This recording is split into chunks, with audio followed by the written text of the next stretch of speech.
공산전체주의란 말도 한 번도 들어보지 못한 말인데 어디선가 갑자기 누가 제시를 한 거겠죠. 그런 말이 없어요 원래. 네. 공산 전체주의가 뭐야? 그렇죠. 문재인 정부 말기에 깨어나 보니 선진국 이런 얘기를 다 했습니다. 지금 깨어나 보니 후진국, 깨어나 보니 일제시대 뭐 이런 상태로 지금 느낌을 받고 그때 검찰 개혁이 제대로 성공했다면 오늘같이 이렇게 무도한 검찰 정권이 생기지는 않았을 겁니다. 윤석열 전 총장과 전 총장과 사법연수원 동기로서 30년간 부대끼고 그 사람의 무도함을 누구보다도 옆에서 많이 지켜봤습니다.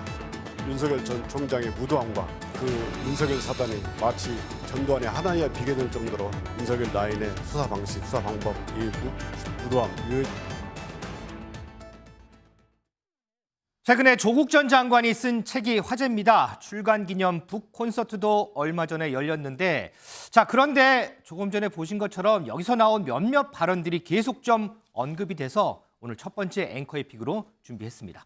자, 민지숙 기자, 지금 본 영상에서 이성윤 법무연수원 연구위원, 이전에 서울중앙지검장이었잖아요. 네.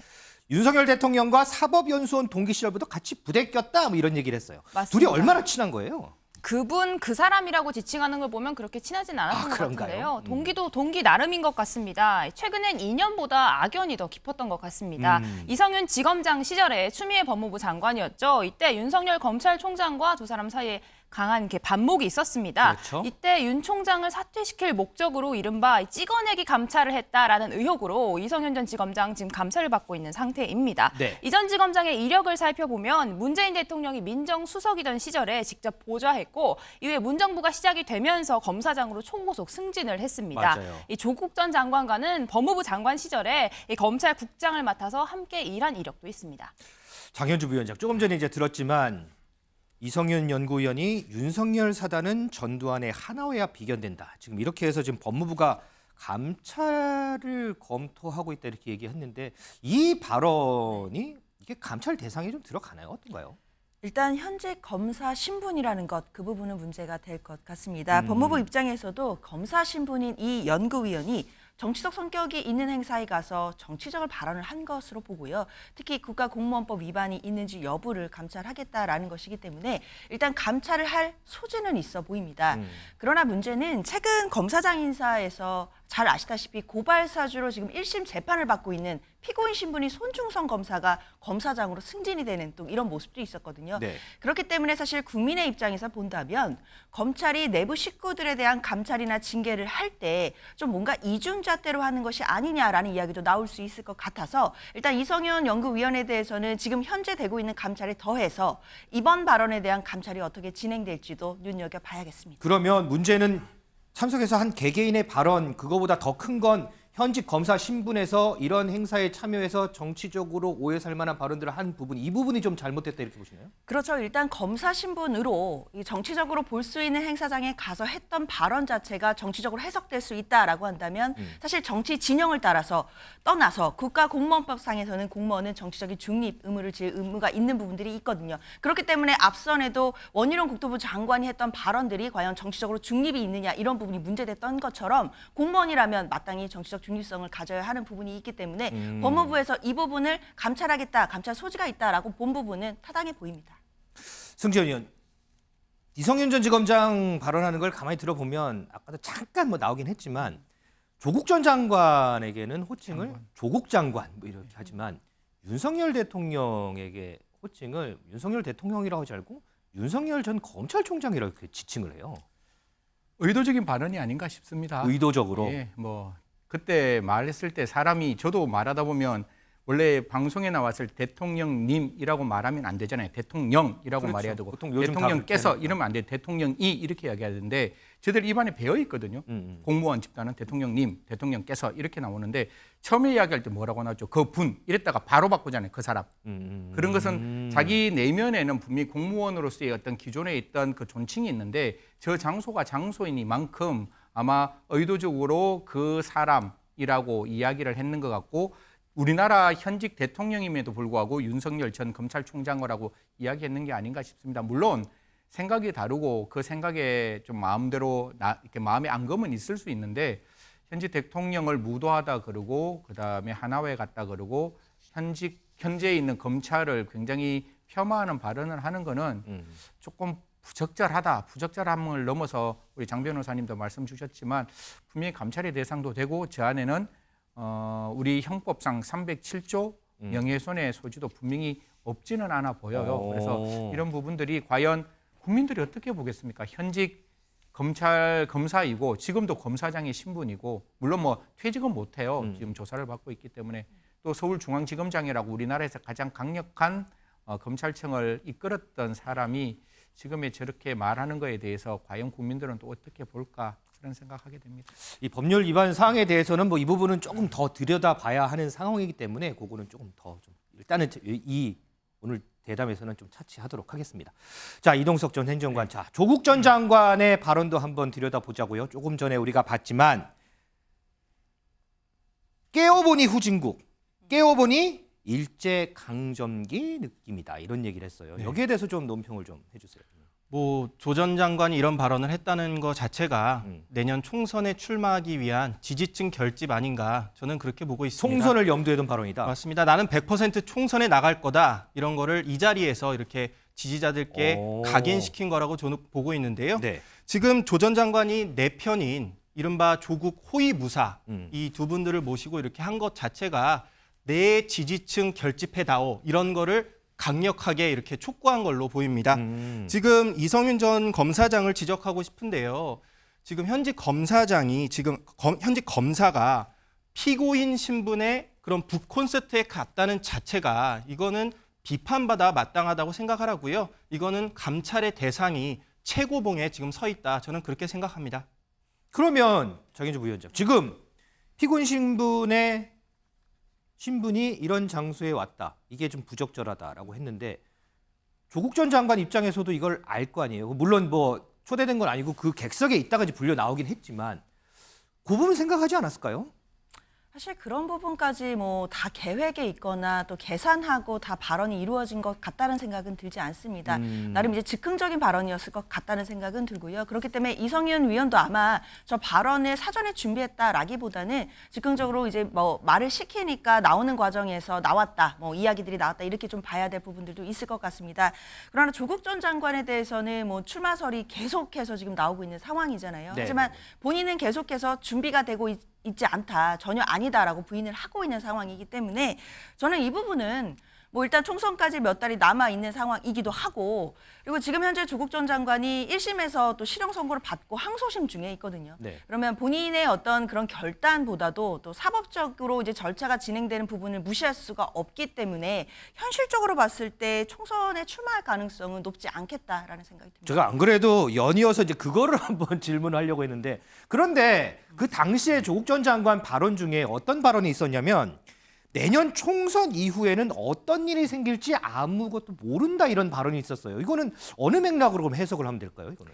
사실 조국 전 장관이 뭐 윤석열 정부에 대해서 또 비판의 그런 어조들을 얘기하고 있는데 네. 이런 부분들이 앞서 이제 이 행정관께서는 뭔가 지지층을 결집하는 거다 뭐 이렇게 분석해 주셨는데요. 뭐 그런 분석도 뭐 있을 수 있다고 생각합니다. 그러나 저는 조금 생각이 다른데 사실 문재인 전 대통령도 지금 윤석열 정부에 대해서 날선 반응들을 얘기를 많이 하고 있거든요. 그리고 조국 전 장관 하면 문재인 정부에서 핵심 인사였던 것 뭐 누구나 다 알고 있는 사실입니다. 그렇기 때문에 그것과 같은 결의 이야기들이다라고 봐야 될 것 같고 그리고 내년 총선 이후에 어떤 일이 생길지 아무도 모른다라고 이야기를 한 걸 보면 본인의 총선에서의 역할을 얘기한 것 같다라는 생각은 들지 않습니다. 그냥 말 그대로 원론적으로 내년 총선이 정말 중요하고 물론 여야 모두에게 중요하겠지만 특히나 민주당에게는 이 총선이 중요한 것이고 이 진보 진영이 총선에서 결과가 좋지 않았을 경우에는 앞으로 그 과정이나 또 결과를 어떻게 예측할 수가 없다 이런 취지의 원론적인 발언인 것이지 본인이 어떤 총선에서 역할을 하겠다 이런 얘기는 아닌 것 같다 생각됩니다. 그럼 승재현 의원은 이 발언에 비춰봤을 때 개인적으로 조국 전 장관 총선에 출마할 것 같다 아닐 것 같다 어떻게 보세요? 그거를 뭐 제가 어떻게 판단하겠습니까? 개인적으로 제가, 그래서 여쭤보는 거예요. 뭐 걸림돌이 좀 있어요. 총선에 출마하거나 출마 안 하거나 그건 전적인 자유인데 이것도 앵커 앞에서 또 법치 이야기를 할 수밖에 없는데 죄송합니다 시청자 여러분 저도 정치 평론하고 싶었지만 제가 갖고 있는 직장인 무게가 있어서 그 부분은 조금 맞아요. 제가 더더욱 삼가 조심하고 있는 입장이라서 다만 총선에 나가고 난 다음에 지금 있는 재판이 스무스하게 무죄가 돼야 돼요. 이게 만약 유죄가 나오면 이게 공직선거법상 피선거권이 박탈될 수가 맞아요, 있어요. 맞아요. 그래서 그 부분을 어떻게 넘어가느냐가 저는 가장 중요한 문제고 그거를 조국 전 법무부 장관도 머릿속에 분명히 생각하고 있을 거라고 생각합니다. 그래서 지금 이제 조민 재판에서도 여러 가지 이야기를 할 때 나는 몰랐다라는 이야기 하잖아요. 부인이 아니라 부지하잖아요. 난 몰랐다. 네네. 그거 나는 모르는 사실이다. 그런 이야기를 하고 있어서 그런 부분들이 법치적으로 해결이 된다면 아니 뭐 대한민국 그 총선 나가는 거야 자유인데 거기에 대해서 누가 갑론을박을 할 수 있겠습니까? 자, 제가 이제 앞서 조국 전 장관 책 최근에 출간해서 화제라고 했는데 화제만큼 인기도 많나요? 어떤가요? 뭐 제가 오늘 안 그래도 저 교보문고 갔다 왔거든요. 아, 갔다 진짜 오셨어요? 이렇게 앞단에 딱 올라와 있습니다. 앞단에 올라와 있고 지금 아마 출간하자마자 10세 이상 찍었다 이런 말들이 나오던데요. 뭐 그런 얘기 있더라고요. 예. 그래서 원래 이거 말고 어떤 유튜브가 만들었는 책이 있어요. 제가 그거 소개하면 혹시 광고가 될까 봐 소개는 안 하는데 네네. A라는 책인데 그 책 굉장히 매력적이에요. 이거 읽으면 무조건 부자 되는 책이에요. 그리고 이 사람이 했는 게 다 초슈퍼 대박을 일으켰어요. 그래서 저도 그 책을 딱 잡으려고 봤는데 옆에 그 책이 쌓여 있더라고요. 근데 제가 이제 오늘 오기 전에 조금 조사를 했는데 50대가 이 책을 사보는 게 한 40%가 되고 그다음에 40대가 한 30%가 되고 근데 조금 우리가 눈여겨 지켜볼 게 10대와 20대는 1.8%밖에 안 되는 그런 사정이라서 요거 부분을 어떻게 좀 해석해야 될지는 또 정치권에서 좀 들여다봐야 되는 대목이 아닌가 생각합니다. 혹시 장현주 부위원장은 책 보셨나요? 아직은 보지는 못 못했는데요. 보셨어요? 지금 나온 지가 얼마 안 돼서 보지는 못했는데 물론 지금 40, 50대 구매자가 많다 이런 보도들은 나오고 있습니다. 그러나 이것을 단순히 뭐 지지자들만 사서 봤다라고 그냥 이야기하기에는 바로 책이 출간되자마자 뭐 베스트셀러에 오르고 이런 상황이기 때문에요. 그래서 제가 지금 네. 승재현 의원 발언하실 때 속으로 머릿속으로 든 생각이 40, 50대에서 이게 많이 팔린다고 해서 아 지지층 때문인가? 저도 그렇게 생각을 하긴 했거든요. 사실 그건 아니에요. 그렇게만 축소해서 보기에는 이 책이 잘 팔리는 것을 단편적으로 설명하기는 어려울 것 같습니다. 물론 복합적으로 봐야 될 것 같아요. 10대, 20대들이 요새 책보다는 좀 어떤 미디어나 그런 영상물 그리고 영상물을 통한 책을 더 많이 본다 뭐 이런 분석들도 있기 때문에 네. 여러 가지로 복합적으로 봐야지 단순히 40, 50대가 많이 본다. 그렇기 때문에 조국 전 장관에 대한 지지자들만 이걸 사서 본다라고 보기에는 좀 너무 단편적인 논리인 것으로 보입니다. 네. 그렇기 때문에 이것을 그냥 단순히 정치권에서는 뭐 지지자들이 이 책을 많이 사서 1위가 됐다 이렇게 볼 것은 아니고 분명히 조국 전 장관에 대한 평가는 갈리긴 하지만 네네. 분명히 조국 전 장관의 어떤 그동안 살아온 삶의 궤적에 대해서는 국민들이 많은 관심을 갖고 계시다는 것은 분명히 염두에 둬야 될 것 뭐 같습니다. 궁금증도 뭐 있을 수는 있고요. 자, 지금 계속해서 조국 전 장관 관련해서 뭐 여러 언급들 나오는데 그래서 저희가 첫 번째 앵커의 픽으로 한번 정리해봤습니다.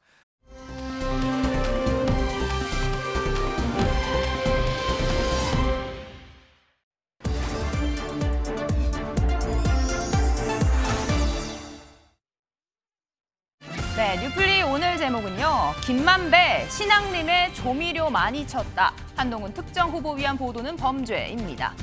윤석열 주임 검사가 이 커피를 타줬다. 지난해 2월 JTBC는 이 대장동 남욱 변호사가 이 김만배 씨로부터 전해 들었다는 내용을 보도했습니다. 곧바로 이재명 당시 대선 후보 SNS에 이 비판하는 글을 올리고 민주당 의원들의 공세도 이어졌습니다. 나흘 뒤에 대선 TV 토론회에서도 이 대표 먼저 이 커피 이야기를 꺼내는데요. 커피 한 잔 마시고 1,805억 대출 비리 혐의를 덮어줌으로써 썩은내 진동하는 화천대유 비리의 시작을 열어준 것입니다. 그 부산저축은행 일반 대출인데 다른 건 기소하면서 그 외 이 대장동 대출만 봐줬습니까? 노은영한테 커피는 왜 사주셨어요? 왜 타주셨어요? 저는 그 사람 본 적이 없습니다.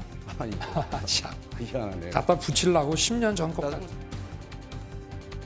네, 하지만 그저께 JTBC는요, 이 보도 진술이 누락된 왜곡 보도였음을 인정하고 이 사과 방송을 했습니다. 어제는 이 대선을 3일 앞두고 비슷한 취지의 내용을 보도했던 뉴스타파가 김만배 씨 본인의 육성 전문을 공개했습니다. 지난해 보도 당시 12분짜리 녹취에는 주어가 윤석열 대통령이었습니다. 윤석열이가 네가 조우영이야 이러면서 윤석열한테서 윤석열이가 보냈단 말이야? 그럼 그 커피 뭐 하면서 뭐 몇 가지를 했더니 보내주더래. 그래서 사건이 없어졌어.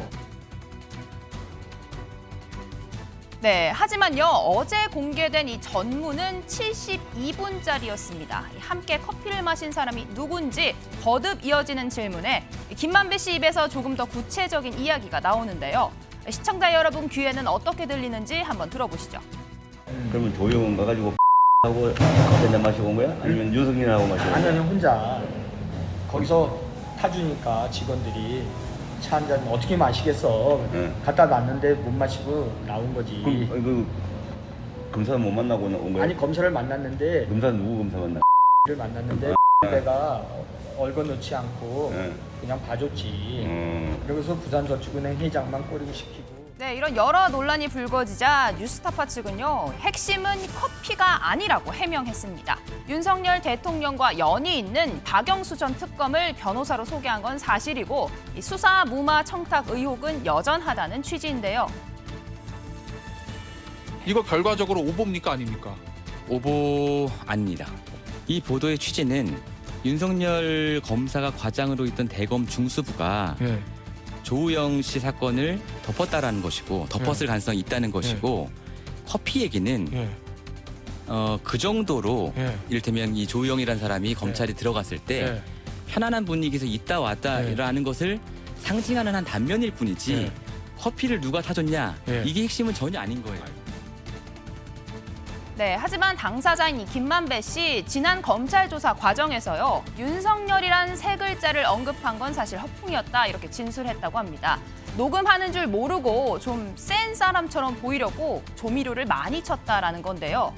그렇다면 이 커피 소동 김만배 허풍으로 끝나는 건가 싶은데요. 하지만 신학림 전 위원장 인터뷰 직후 김만배 씨로부터 1억 6천만 원을 건네받았고 대선 직전인 보도 시점보다 수개월 전에 이루어진 인터뷰라는 사실이 알려지면서 이 대선 개입 의혹으로 불거졌습니다. 어제 검찰 조사를 받은 신 씨, 책값을 받은 건 사과를 하면서도 민주당과의 연관성은 강하게 부인했습니다. 그거는 김만배 씨가 무슨 이유인지 모르는데 그렇게 하자고 그래서 저는 이유를 묻지 않고 그렇게 했습니다. 옛날과 같은 그런 언론인이라고 하는 그런 인식이 좀 부족했을 수 있습니다. 그러니까 제가 그런 점에서 치밀하지 못했다는 점에 대해서는 저도 반성을 하고 있습니다. 원칙적으로는 1억 5천 이상을 받아야 되는 데이터베이스죠. 그렇게 생각하고 있습니다. 민주당 측 인사로부터 좀 부탁을 받거나 이런 부분 전혀 없나요? 여러분들, 그걸 제가 말씀드리기 전에 여러분들이 상상을 해서 지금 하는 질문이라고 생각해요. 여러 가지 가능성에 대한 질문을 드리는 거니까요. 가능성이? 제로.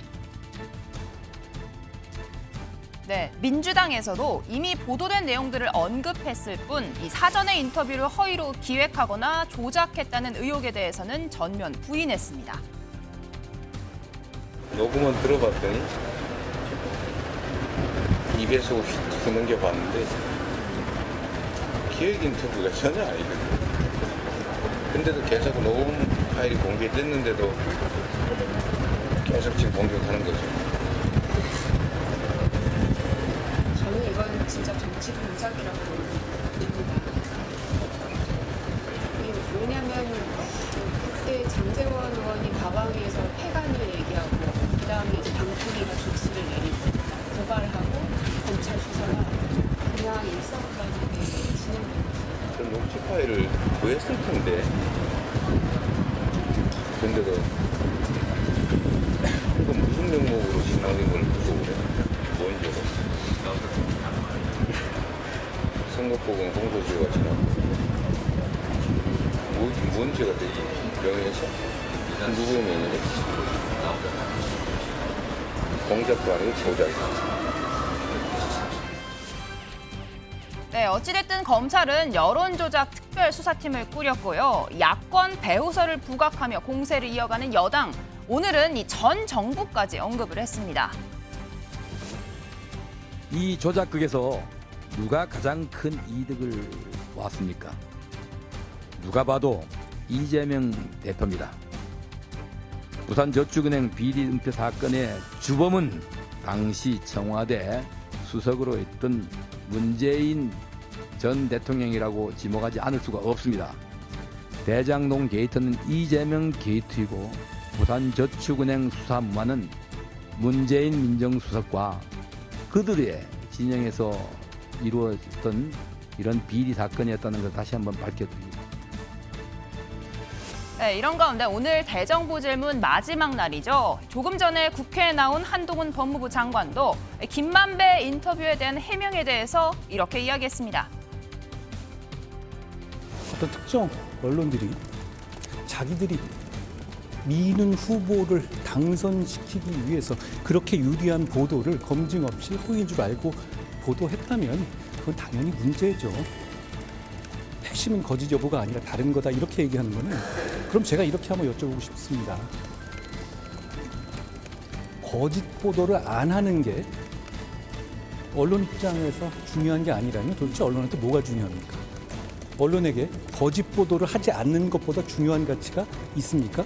저는 만약에 그런 게 있다면 그건 언론이 아닐 것 같습니다. 그 뉴스타파 입장은 사적인 대화가 이어져서 매끄럽게 편집하는 것 정도였다. 그리고 중수부의 윤석열 부장 라인이 봐주기 수사했다는 그 취지에는 어긋나지 않는다. 거기 보면 분명히 윤석열 후보가 허피 타줬다라는 말이 돼 있잖아요. 그걸 취지라고 이렇게 뚱쳐가지고 얘기할 수 있는 겁니까? 그렇죠? 예를 들어가지고 어떤 사람이 돈 받았다 이렇게 하는 거하고 그 사람이 아는 사람이 돈 받았을 수 있는데 라고 그게 취지로 묶어지는 건가요? 정확한 말이었고 그리고 우리 모두 그 의도가 뭐였는지는 알고 있지 않습니까? 네, 이동석 행정관님, 한동훈 장관 핵심은 거짓 여부가 아니라고 하는데 언론사에게 거짓 보도하지 않는 것보다 더 중요한 게 있다면 그게 더 문제 아니냐 이야기했는데요. 이게 지금 핵심은 이건 것 같습니다. 지금 어제 공개된 72분짜리 녹취록, 네. 전문과 과거에 공개됐던 녹취록은 상당한 부분의 차이가 있습니다. 그것을 허위로 해서 보도를 했다는 것 자체가 언론 가치로서의 그게 무방이라고 생각이 하고요. 이게 언론으로서는 지금 가장 공정한 보도를 해야 됩니다. 근데 대선 사흘 전에 이 보도가 나왔어요. 네. 이것으로 인해서 대선 과정에서 국민의힘 윤석열 후보 측에서는 상당한 타격을 입었고 그만큼 대선 결과에 아주 격수한 차이로 당선이 됐습니다. 그것에 대한 거는 오보에 대한 거는 그 언론사가 분명히 책임을 져야 된다 그렇게 생각합니다. 네, 장현주 부위원장님, 김만배 씨 본인도요 좀 세 보이기 위해서 이런 발언을 했다, 검찰 진술을 했다는 보도가 오늘 나왔습니다. 야권에서는 김만배 씨 개인의 허풍이라고 보시는 건가요? 사실 민주당 입장에서는 이 부분에 대해서 국민의힘의 정치적인 공세가 좀 도를 지나친 것이 아닌가라는 의견이 있습니다. 네. 왜냐하면 지금 일단 수사기관에서 수사하고 있는 부분은 뭐 김만배 씨와 그리고 신학님 전 위원장 사이에 어떤 부적절해 보이는 금전적인 거래 관계가 있었던 것으로 보이고 네. 그런 부분에 대해서는 뭐 배임 수증제나 그리고 청탁금지법 위반으로 수사를 이어가고 있습니다. 수사는 또 수사대로 지켜보면 될 텐데요. 그것을 넘어서서 지금 국민의힘에서는 그 배후에 민주당이 있었다. 또는 이재명 대표 측에 있었다라는 정치 공세를 하고 있거든요. 사실 배후에 민주당이 있었다라는 것에 대해서는 지금까지 나온 객관적인 근거가 전혀 없습니다. 이 부분에 대해서는 정확히 정치 공세다라고 말할 수밖에 없을 것 같고요. 특히 이 지금 전문이 공개된 녹취록의 경우에는 2021년 9월 15일 그러니까 국민의힘에서는 윤석열 당시 후보가 대선 후보로 결정되기도 전에 있었던 그런 대화들이었습니다. 그리고 그 대화 중에 김만배 씨가 뭐 한 5번이나 걸려오는 전화를 받는 내용들도 녹취록에 있거든요. 그렇다라고 한다면 이것이 뭔가 고의적으로 의도된 인터뷰가 아니라 정말 사적으로 녹음되는지 모르고 했던 사적인 대화들이었고 그리고 그 과정에서 과연 후보로 아직 윤석열 후보가 확정도 되지 않은 상태에서 대선 공작이라는 거를 할 수 있는 계제가 되겠는가라는 것이 야당 측의 입장이라고 하겠습니다. 네, 이동석 행정관님 짧게 여쭤보겠습니다. 김만배 씨도 15년 전에 15년 만에 걸려온 전화여서 뭐 이런 인터뷰를 기획하거나 뭐 짜거나 할 일은 아니었다. 가능성 완전히 부인했는데요. 어떻게 들으셨습니까? 뭐 15년 전에 아예 만남이 없다가 이렇게 갑자기 통화가 돼서 했다는 게 김만배 씨 증언 아니겠습니까? 근데 뭐 어제 뭐 TV조선 보도에 따르면은 뭐 김만배 씨의 사무실에도 계속해서 찾아왔고 그런 보도가 있지 않겠습니까? 네. 그런 걸 봤을 때는 김만배 씨와 이 신 씨와의 그런 어느 정도의 합의가 사전에 전제된 게 아닌가 저는 그렇게 생각합니다. 네, 국민의힘은 이번 사건 치밀하게 기획된 작품이다. 총공세에 나섰습니다. 조금 전에 장해찬 최고위원, 이 청년 최고위원 김만배 씨의 허위 인터뷰 의혹과 관련해서 민주당과 내통한 증거라고 주장하면서 몇 가지 사실을 전했는데요. 관련된 입장 듣고 오도록 하겠습니다. 민주당 의원들이 2021년 10월에 30명 이상 조직적으로 대선 공작 면죄부 법안을 발의했습니다. 그 당시에는 이해가 가지 않았는데 지나고 보니 9월에 김만배와 신앙님의 대선 공작 인터뷰가 있다는 것을 민주당이 미리 알고 이걸 대선에서 마음껏 사용하기 위해서 허위 사실을 공표해도 처벌을 약하게 받는, 의원직을 상실하지 않는 대선 공작 면죄부 법안을 발의했던 건데요. 결국 민주당이 조직적으로 이 뉴스타파의 대선 공작에 가담했다는 한해 정황 증거가 되는 것 같고요. 장현주 부위원장님, 대선 공작 면죄부를 주기 위한 법안 이렇게 주장을 하고 있는데 사실 이 법안 현재 통과가 되지 못하고 있는 상태라고 하더라고요. 그렇습니다. 네, 장현찬 최고가 오늘 오후 2시에 민주당이 배후에 있다는 증거를 내겠다라고 네. 해서 이제 많은 분들이 주목을 하셨는데요. 그 주목도에 비하면 나온 이야기들이 좀 핵심적인 증거로 보기에는 어려울 것 같습니다. 지금 말씀 주신 것처럼 장 최고가 정황 증거라고 내세운 것들은 지금 이 녹음 자체가 2021년 9월에 있었던 것이고 네. 그로부터 한 달 후에 10월에 민주당의 이수진 의원을 비롯해서 한 30명의 의원들이 발의를 했다는 겁니다. 그 내용은 공직선거법 개정안 이었고 공직선거법상 허위 사실을 공표하면 크게 처벌을 받게 돼 있습니다. 그 처벌 규정을 벌금형 자체를 하한을 낮춰서 5천만 원 이하의 벌금으로 개정을 함으로써 우리가 어떻게 보면 100만 원 이상이 넘으면 당선 무효형이 될 수 있는 부분들을 당선 무효가 되지 않게 가능성을 열어준 것이 아니겠냐라는 문제의 지적인데요. 사실 9월에 이런 인터뷰가 있었고 10월에 이런 법안 발의가 있었다라고 해서 바로 이것을 연결해서 민주당이 배우다라는 논리를 가기에는 그 안에 빈 공간이 너무나 많은 논리 비약이라고 할 수밖에 없습니다. 지금은 차분하게 수사기관에서 하고 있는 수사 결과를 기다릴 때라고 생각이 들고요. 객관적인 증거자료라든지 또는 김만배 씨와 또 신학림 위원장의 어떤 진술이라든지 이런 추가적인 부분들을 확인하는 것이 또 필요한 자세라고 생각이 듭니다. 네, 짧게 여쭤보려고 하는데요. 이 민주당 인사들이 SNS에 글을 올렸다가 또 내린 내용에 대해서도 장 최고위원이 뭔가 증거자료로서 기자들에게 뿌리겠다 이야기했는데 이 부분은 어떻게 보십니까? 그것도 마찬가지인데요. 그것이 바로 직접적인 증거가 된다고 보긴 당연히 어려울 것 같고 장 최고나 국민의힘 측 여권 측에서는 이것이 정황 증거다라고 생각을 하시는 것 같습니다. 그러나 이것마저도 과연 민주당이 배후로 있다는 것에 정황이 될지 여부에 대해서는 국민 여러분들께서도 판단하실 거라 생각됩니다. 네, 이런 가운데 이동석 행정관님, 이 이철규 사무총장이 오늘 문재인 전 대통령 언급을 했습니다. 부산저축은행 사건 관련해서 전 정권 책임을 묻기 시작했는데 어떻게 들으셨습니까? 네, 이게 2012년 새누리당 이종혁 의원이 발언했던 겁니다. 네. 사실 문재인 민정수석 당시에 금감원에 전화를 해서 압력을 행사했다. 이런 내용인데요. 결국 허위사실 유포로 피소를 당했습니다. 하지만 몇 달 후에 검찰은 혐의 없음으로 이렇게 처분을 내렸는데요. 이 사건을 전제로 이철규 사무총장이 발언을 한 것 같습니다. 네. 그런데 제가 보는 시각에서는 이 논란이 김만배 씨의 그런 가짜뉴스 사건을 덮을 수 있는 사안인 만큼 이게 국민들을 또 혼란을 야기할 수 있는 사건인 만큼 국민의힘 지도부의 신중한 접근이 필요하다고 저는 생각합니다. 네, 오늘 뉴플리 여기까지 듣겠습니다. 다음 앵커의 픽 함께 보시죠.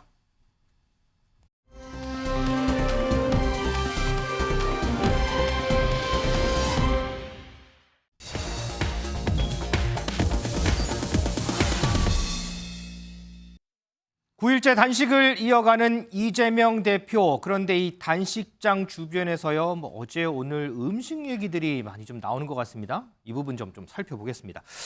자, 장현주 부위원장, 먼저 이 음식 이야기 하기 전에 오늘 어쨌든 이재명 대표 단식 9일째인데 SNS에 글을 올렸더라고요. 초심을 잃지 않겠다. 이 한 단어로 요약되는데 단식 계속 하겠다는 얘기인가요? 그렇죠. 사실 단식을 이제 와서 끝낼 상황이었다면 시작을 안 했을 것이다라는 판단이 듭니다. 이재명 대표가 단식을 결의했을 때는 이것밖에 할 수 있는 게 없다라는 이야기를 했었거든요. 그랬죠. 사실 아마 이재명 대표로서는 야당 대표로서 좀 많이 벽에 다다른 느낌을 받았을 거다라는 생각은 듭니다. 윤석열 대통령이 취임하고 1년 6개월 다 돼가는데 아직까지 야당 대표를 한 번도 만나지 않으신 거는 변함없는 사실 아니겠습니까? 네. 그렇다면 야당 입장에서는 과연 민주당을 협치의 파트너로 생각하고 있는지조차가 의심스러운 상황이었습니다. 야당 대표로서 사정생의 마음으로 단식을 결단하게 된 상황이었다면 지금 상황에서는 스스로의 결정으로 단식을 중단할 마음은 전혀 없어 보입니다. 이동석 전 행정관, 오늘 메인 주제는 좀 이따 하기로 하고요. 이전에 보면은 황교안 전 대표가 이제 단식할 때 청와대 앞에서 이제 단식했을 때 그때 강기정 정무수석이 나와서 뭐 이렇게 좀 악수도 하고 뭐 이렇게 전달해주겠다 이렇게 얘기를 하고 김성태 전 원내대표가 이제 국회에서 단식을 할 때 당시에 민주당 원내대표도 와서 또 이렇게 그만 좀 하시라 뭐 이렇게 얘기를 하고. 근데 지금 국민의힘에서는 아무도 오질 않아요. 어제 우리가 잠깐 얘기했지만 태영호 의원이 오긴 했는데 그거는 뭐 우리가 지금 하려고 하는 얘기하고는 좀 거리가 먼 얘기고. 왜 이렇게 안 올까요? 지금 9일째인데.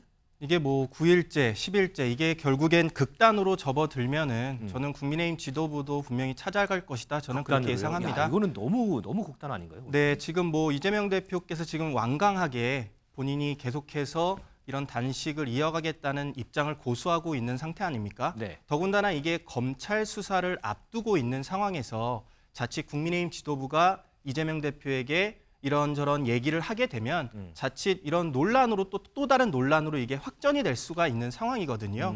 그래서 이재명 대표가 뭐 토요일 날 출석하신다고 하니까 국민의힘 지도부도 이후에 이재명 대표를 찾아가서 어느 정도 무마를 이렇게 단식을 중단해달라는 요청을 하지 않을까 저는 그런 생각을 해봤습니다. 한번 좀 지켜보겠습니다. 자, 승재현 의원 어쨌든 이재명 대표는 초심을 잃지 않겠다. 단식을 계속해 나가겠다라는 그런 뜻인 것 같고 이런 와중에 이 옆에서 고등어, 전복 드셔보셔라 이렇게 권유한 의원이 있어요. 네, 뭐 사실 이게 그 전부터 준비되어 있던 부분인데 그게 수산물 소비 촉진을 위한 국회 홍보 행사라고 제가 알기로는 이게 8월 28일 정도부터 이미 그게 준비되어 있었고 아마 이재명 그 민주당 당 대표께서는 31일 날부터 단식을 시작했는 걸로 그렇게 제가 알고 있어서 그 전에 준비되는 행사였는데 원래 준비된 네, 행사. 그러면 저는 모르겠습니다. 저는 그냥 뭐 이재명 대표도 저한테는 국민이고 그다음에 국민의힘도 저한테는 국민이에요. 그러면 서로 간에 좀 이렇게 소통하고 공감하는 모습은 좀 필요하잖아요. 그런데 이제 그 안병길 그 의원이 페이스북에 이제 글을 올리면서 이런 이야기를 했습니다. 내일 이재명 대표는 내일 있을 수산물 판촉 행사에 들러서 맛 좋고 영양도 좋은 우리 고등어와 전복을 드시길 바란다. 저게 시식을 할 때 주는 샘플이에요. 그러면서 뒤에 어떤 이야기를 했는가 하면 명분 없는 단식을 끝내고 그간의 괴담 정치에 대해 우리 국민과 어민들에게 조금이나 사죄하는 길이다. 이렇게 이제 이야기를 하다 보니까 물론 뭐 그 의원의 당사자의 입장은 저럴 수 있지만 제가 봐도 약간 이거 좀 이런 생각이 들었었거든요. 그래서 좀 논란이 일어난가 봐요. 그래서 당일날 지금 삭제를 했고 사실 이게 그 이재명 당대표가 텐트가 만약에 단식한 텐트가 여기면 직선거리로 한 100m 정도 바깥에서 이제 이렇게 하면 다 보이겠죠. 그렇죠. 거기서 이제 원래 시식을 하는 걸로 했어요. 당연히 수산물 하면 시식하는 게 맞죠. 맞아요. 그러다 보니까 시식하는 게 맞나라는 거에 대해서 국민의힘 안에서도 여러 가지의 생각들이 좀 있었는 것 같습니다. 그래서 국민의힘 안에서도 이거는 좀 아니다.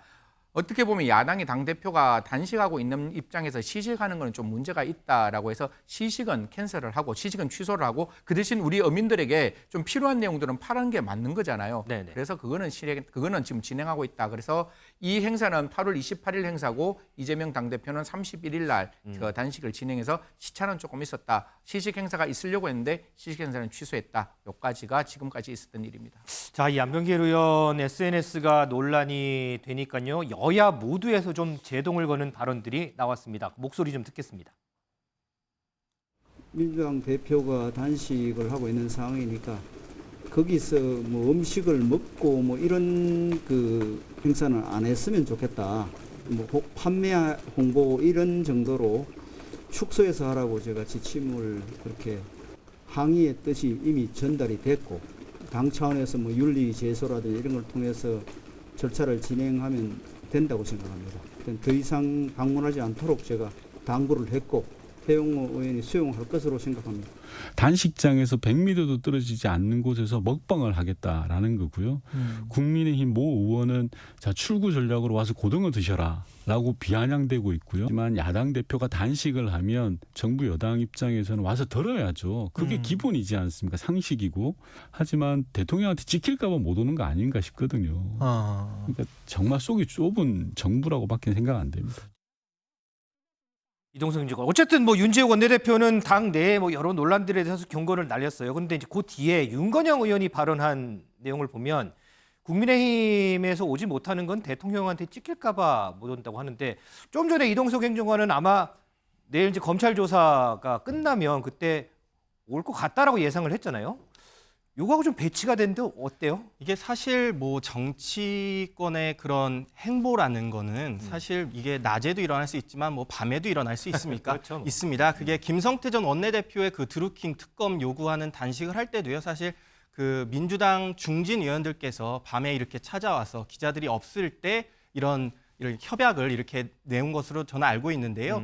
이렇다 보니까 지금 뭐 국무총리께서 지금 뭐 이재명 대표를 찾아가지 않는다. 근데 이게 사실 여당 대표가 가지 않는데 국무위원이 가는 거는 사실 그게 행보가 맞지 않습니다. 국회 안에서 먼저 맞습니다. 입장을 하고. 여의도의 일은 여의도 안에서 해결이 돼야 되는 만큼 앞으로도 이런 행보는 이 다음 주까지 한번 지켜보시면 좋은 결과로 이어지지 않을까 생각됩니다. 알겠습니다. 아주 확신에 차서 얘기를 하는데 정말 기대가 좀 되는데요. 자, 민지수 기자, 어제 이재명 대표 단식장 주변에서도 또 민주당 지지자들이 항의하는 일이 있었다고 하는데 이것도 혹시 이 음식하고 관련된 건가요? 맞습니다. 이게 시식회가 원래 100m 안팎에서 예정이 되다 취소가 됐잖아요. 네네. 이걸 했으면 큰일 났겠다 생각이 들었던 게 이건 단식 천막에서 200m 정도 떨어진 곳에서 있었던 일입니다. 바자회가 열렸는데요. 여기서 감귤 주스와 전통 과자를 판매했다라고 합니다. 하지만 일부 강성 지지층이 이를 반대하면서 지금 대표가 단식 중인데 무슨 음식 장사를 하느냐 고성을 질렀고 이곳에 찾아가서 직원들에게 심한 욕설을 퍼붓다가 쫓겨나는 일이 있었다라고 합니다. 네. 이 바자회 이름이요 보신 것처럼 방글라데시 네팔 어린이와 함께하는 나눔 바자회입니다. 뭐 취지는 참 좋은 취지인 것 같네요. 맞습니다. 전태일 재단과 민주당 박용진 의원이 주최한 행사인데요. 이런 좋은 취지로 만들어진 행사를 주최한 박 의원에게 강성 지지층들은 이 박용진이 지금 정신이 나갔다, 뭐 공천을 주면 안 된다 이런 악성 테러 글을 또 올리고 있다라고 합니다. 자, 이렇게 보면 지금 단식장 주변이 아주 시끌시끌합니다. 이거 못지않게 당 내에서도요. 지금 여러 목소리들이 계속해서 이재명 대표 단식이 길어지면 길어질수록 또 여러 목소리들이 계속 더해지고 하는데 저희가 몇몇 목소리 좀 준비했거든요. 한번 들어보시죠. 자리에 뭐 전방위적 수사 뭐 400번이나 압수수색했다라고 하는 이런 것들을 보이지. 하여튼 정치검찰이 굉장히 무리함에도 불구하고 이재명 대표가 하고자 하는 행위가 기승전 방탄으로 느껴진다는 거예요. 지금 의원이 이재명 대표 말씀하시는 스스로가 결단해 주는 게 좋겠다. 이렇게. 윤석열 정부의 저런 폭정 때문에 우리 국민이 너무나 고통스러운데 이거를 저지할 다른 방법이 없기 때문에 국민의 고통에 동참하겠다라고 하는 심정으로 단식을 하고 있다라고 말씀을 하셨어요. 윤석열 정권의 폭정에 맞서서 야당의 대표가 저런 식으로 저항한다라고 하는 데는 충분히 이해하고 있다고 생각합니다. 장효주 부위원장, 이재명 대표의 단식 의지는 강하고 그런데 건강은 또 우려가 되고 그러면서 당 내에서는 슬슬 이 단식 중단해야 할 출구 전략을 빨리 모색을 해야 된다는 얘기가 슬슬 많아지더라고요, 지금 보면. 사실 이재명 대표가 단식을 처음 발표했을 때부터 출구 전략 얘기가 나왔었거든요. 그만큼 사실 이번 단식 투쟁 자체가 어떻게 보면 정부에게는 아무런 호응도 얻지 못할 그런 조건들을 내건 게 아니냐라는 것이 단식 처음부터 얘기가 나왔었습니다. 저는 근데 이게 역설적이게도 뒤집어 말한다면 이재명 대표의 단식이 그래서 더 진정성이 있다 또는 절박하다 이런 부분들을 국민께서 봐주실 거라고 생각이 드는데요. 네. 출구 전략이 확실하고 또는 정부가 확실히 받아줄 수 있는 조건을 걸고 하는 단식이었다면 당연히 또 여권 측에서는 여러 비판이 있었을 겁니다. 단식 쇼 아니냐. 어차피 출구가 명확한 단식을 해서 뭘 하겠느냐. 이런 얘기 나왔을 것 같은데요. 이재명 대표는 어쩌면 출구 전략이 확실하지 않은 단식을 택함으로써 정말 물리적인 목숨까지 걸고 있는 상황입니다. 그렇기 때문에 야당 대표로서의 절박함이 시간이 지나면서 국민들께 또 호소력이 짙어질 거라고 생각이 들고요. 또 상대적으로는 이런 야당 대표에게 한 번도 손을 내밀지 않는 정부의 모습은 또 중도층에 계시는 국민들께 또 시사하는 바가 클 거라고 생각이 듭니다. 그래서 저는 아까 이 행정관님 말씀처럼 분명히 국민의힘 내부에서도 전략적으로 이 부분에 대한 고민이 있을 거라고 생각합니다. 정부와 국민의힘의 어떤 불통의 이미지가 더해질 수밖에 없기 때문에 저는 이재명 대표가 단식의 어떤 출구 전략을 고민하는 것보다 국민의힘에서 과연 이 불통으로 쌓여있는 이미지의 출구 전략을 어떻게 할지 이 고민이 더 깊을 거라고 생각이 듭니다. 그 출구 전략은 이재명 대표 그리고 민주당 내에서가 아니고 국민의힘에서 좀 찾아줘야 된다 이런 말씀이시군요. 자, 내일 이제 이재명 대표 검찰 출석을 해요. 지난달에 출석을 했는데 그때 10시간 넘게 조사 받았거든요. 지금 내일이면 이제 단식 열흘째고 이렇게 장시간 조사 가능할까요? 사실 지금 단식을 다 아시다시피 단식을 하면서 그냥 앉아 있는 게 아니라요. 대표의 일정을 다 소화하고 여러 있습니다. 행사들 많이 가잖아요. 본회의까지 다 참석을 하고 있고 그래서 실제 지금 보도를 보면 목소리 같은 데서 굉장히 좀 작아지고 좀 수척해진 모습들을 보이고 있거든요. 그렇기 때문에 검찰 조사라는 게 사실 일반적으로 건강 상태가 양호해도 10시간씩 수사 조사를 받다 보면 굉장히 심리적으로도 힘들어지고 체력적으로도 힘든 굉장히 고통스러운 과정일 텐데 사실 단식 열흘 차에 저런 그런 강도 높은 조사를 소화할 수가 있을지에 대해서 저도 개인적으로 참 우려가 큽니다. 그러나 일단 이재명 대표가 이 부분에 대해서 수사를 피하지 않겠다라고 했고 수사에 지장을 받지 않겠다고 한 상황이고요. 내일 조사에 응하겠다라고 했으니까 내일 조사에 응해서 어떻게 뭐 진술을 하고 어떻게 조사가 이루어질지는 지켜보면 될 것 같습니다. 이동석 인증관 어쨌든 이제 검찰 조사를 받고 나면 관심은 검찰의 앞으로 스탠스잖아요. 자, 예상을 해보면 내일 검찰 조사를 받고 이제 그 다음 주에 뭐 언제가 될지 모르지만 그 다음 주 내로 지금 여기 저희가 달력을 준비했는데 만약에 11일 그러니까 다음 주 월요일부터 금요일 사이에 11일부터 15일 사이에 구속영장을 청구를 한다면 여러 가지 이제 시간에 국회의 시간을 봤을 때 체포동의안 표결이 이루어지는 거는 추석 전에도 이루어질 수가 있는 거거든요. 이동석 전 행정관이 보시는 이 검찰의 타임테이블 어떻게 좀 예상을 좀 하세요? 저는 국회 표결 처리는 추석 이후에 이루어질 것이다. 추석 이후에? 네, 저는 조심스럽게 그렇게 내다봤습니다. 그 이유가요. 지금 너무 극한의 대립 상태로 여야가 지금 내몰리지 않았습니까? 네네. 그리고 이재명 대표의 그런 단식을 촉구하는 그런 그림도 제가 볼 때는 민주당 중진 의원들이 먼저 이재명 대표를 설득을 해서 단식을 중단하는 그런 모양새로 가야 된다고 생각합니다. 왜냐하면 이정현 전 새누리당 대표의 경우 예를 들면요. 그때도 중진 의원들이 당 중진 의원들이 먼저 찾아갔습니다. 그리고 야당, 여당에서도 이렇게 합심하면서 병원으로 이렇게 가는 모양새를 갖췄거든요. 결국 검찰 수사와 함께 구속영장 청구, 저는 추석 이후가 될 것으로 보고요. 그러면 그런 얘기는 검찰이 구속영장을 청구하는 그 시기는 지금 이재명 대표 단식을 언제 중단하느냐 이 시기하고 조금 연관이 있다 이런 얘기인가요? 네, 물론입니다. 그게 대표의 건강 상태가 일단은 확보가 돼야지 결국 국회도 그런 부담에서 덜 수 있지 않겠습니까? 네. 그런 차원에서 저는 이유가 될 걸로 보고 결국 민주당이 이번 표결 처리에서 어떤 행보를 보이느냐 저는 그것이 가장 중요한 포인트라고 저는 생각을 합니다. 알겠습니다. 자, 일단 내일 검찰 출석이 예정이 돼 있고요. 그 이후에 일어나는 상황들은 조금 더 쭉 지켜봐야 할 것 같습니다.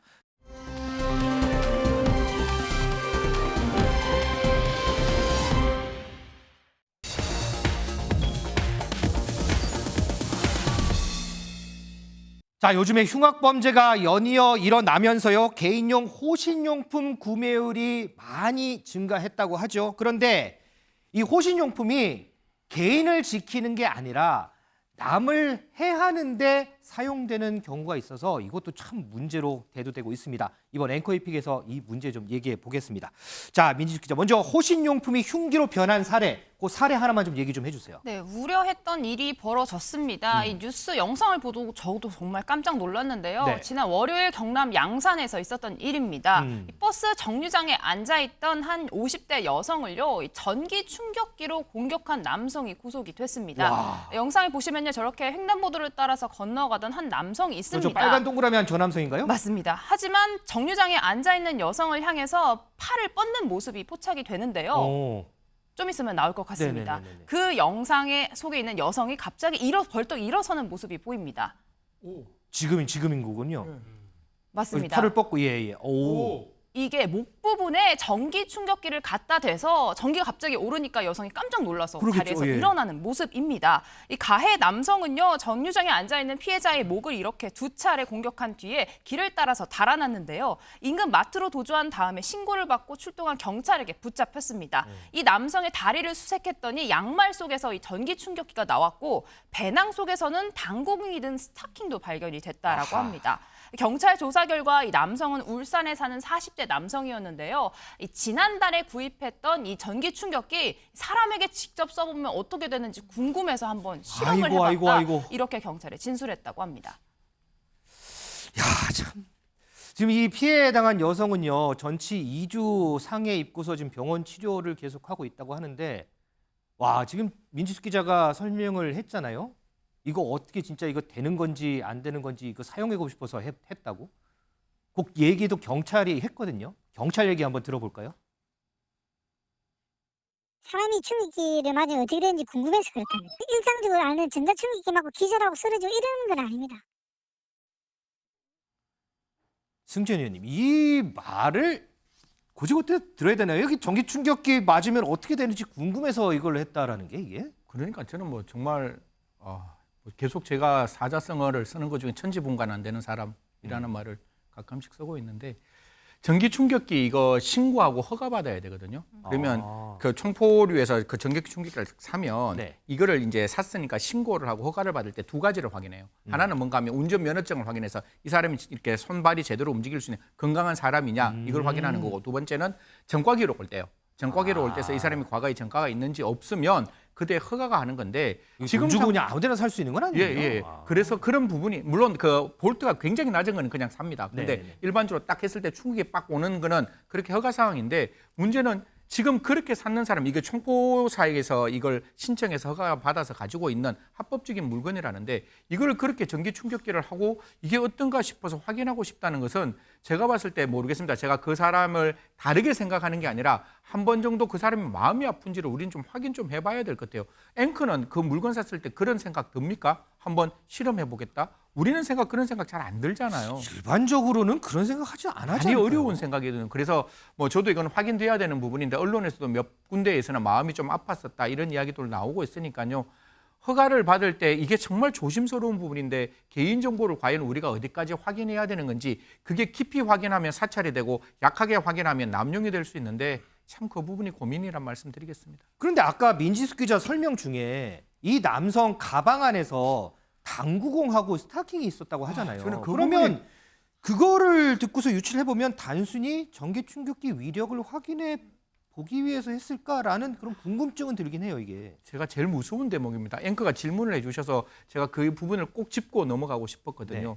지금 스타킹 안에 당구공이 있었는지 스타킹과 더불어 당구공이 있었는지는 약간의 언론의 차이가 있는데 제가 알기로는 스타킹 안에 당구공을 담았다면 그게 사실이라면 혹시 1990년대에서 2000년 초반에 가장 무서웠던 사건이 좀 이렇게 죄송한다는데 뻑치기라는 거 들어보셨습니까? 뭐 들어봤어요. 저녁에 이렇게 탁탁 걸어가면 뒤에서 당구공 딱 해서 이렇게 빵 때려가지고 그 강도를 해서 돈을 이제 가져가는, 그게 너무너무 무서운 사건이었거든요. 만약에 그런 의도로 이 사람이 가지고 있었다면 이건 진짜 심각한 문제인 것이고, 혹시나 그런 문제가 가방 안에서 그래도 발견이 되어서 다행이지, 혹시 정말 이 사람이 무슨 생각했는지 저는 잘 모르지만 혹시 생각이 우리가 머릿속에 들고 있는 그런 생각을 하고 있었던 사람이라면 정말 신속하게 제대로 잡혔는 게 천만 다행이란 말씀 드리겠습니다. 그리고 승현, 또 사건이 하나 있었는데 이건 제가 설명해 드릴게요. 지금 여기 나오는데 왜 그 최윤종이 손에 이렇게 흉기 끼고서 그 저 신림동 산책로에서 이렇게 했잖아요. 그거하고 비슷한 거를 또 근데 그 앞에 칼이 달렸대요. 이거를 끼고서 편의점 들어가서 이걸 위협을 했다고 하거든요. 지금 전기 충격기도 그렇고 이것도 지금 개인용 호신용품으로 판매하는 거예요. 근데 이게 계속해서 남해안은 흉기로 지금 변하고 있거든요. 저는 우리 앵커하고 저하고 우리 저 매일경제에서 제발 너클을 호신용이라고 말 안 했으면 좋겠어요. 오늘부터 안 할게요. 너클은 100% 공격용 무기입니다. 그러니까 전기 충격기는 정말로 저도 저녁에 갈 때 좀 섬뜩하거든요. 새벽에 퇴근하다 보면 마음이 섬뜩해서 혹시나 뒤에서 이렇게 건장한 남성들 한 서너 명 다가오면 무서워요. 저 엘리베이터 탈 때 정말 저희 주변 분들한테 죄송하지만 같이 안 타거든요. 그런 어떤 무서운 세상에서 내가 내 자신을 지키기 위해서 전기 충격기는 그래도 호신용이 되는데 너클은 호신용이 아니에요. 너클은 100% 공격용이기 때문에 미국과 같이 너클은 아예 판매를 금지하는 것을 우리 정보당국이 좀 진지하게 고민했으면 어떨까 이런 말씀 드리겠습니다. 그래서 민지숙 기자 이것도 뭐 좀 대책이 필요하지 않아요? 지금 승지현 의원은 많은 고민이 필요하다고 하는데. 그렇습니다. 경찰 관계자는요, 지금 폭력행위 처벌법상 이 흉기가 해당이 되는지를 개별적으로 따져보고 있다. 하지만 이 살상력 등을 따져봤을 때 이 너클은 휴대가 금지된 흉기로 봐야 할 것 같다. 이런 입장을 내기도 했습니다. 장현주 부위원장은 어떻게 보세요? 개인 호신용품으로 이렇게 포장이라고 표현할게요. 포장돼 있는데 이게 알고 보니까 흉기예요. 사실은 이 호신용품이라는 것을 인터넷 포털 사이트에 검색만 해봐도 정말 저렴한 가격으로 구할 수 있는 것들이 많이 있거든요. 맞아요. 정말 충격적이었습니다. 아무나 이걸 구입할 수 있고 만약에 본인을 정말 호신하기 위해서 본인을 방어하기 위해서 구입한다면 상관이 없겠지만 정말 잘못된 마음을 가진 사람들이 범죄의 의도로 이것을 쉽게 구입할 수 있다라고 생각을 한다면 정말 섬찟한 상황이 될 수밖에 없거든요. 당연히 규제가 필요한 것 같고 이런 부분에 대해서 입법 미비가 있다면 국회가 제발 일을 좀 해서 빨리 법을 좀 통과시켜야 될 것 같습니다.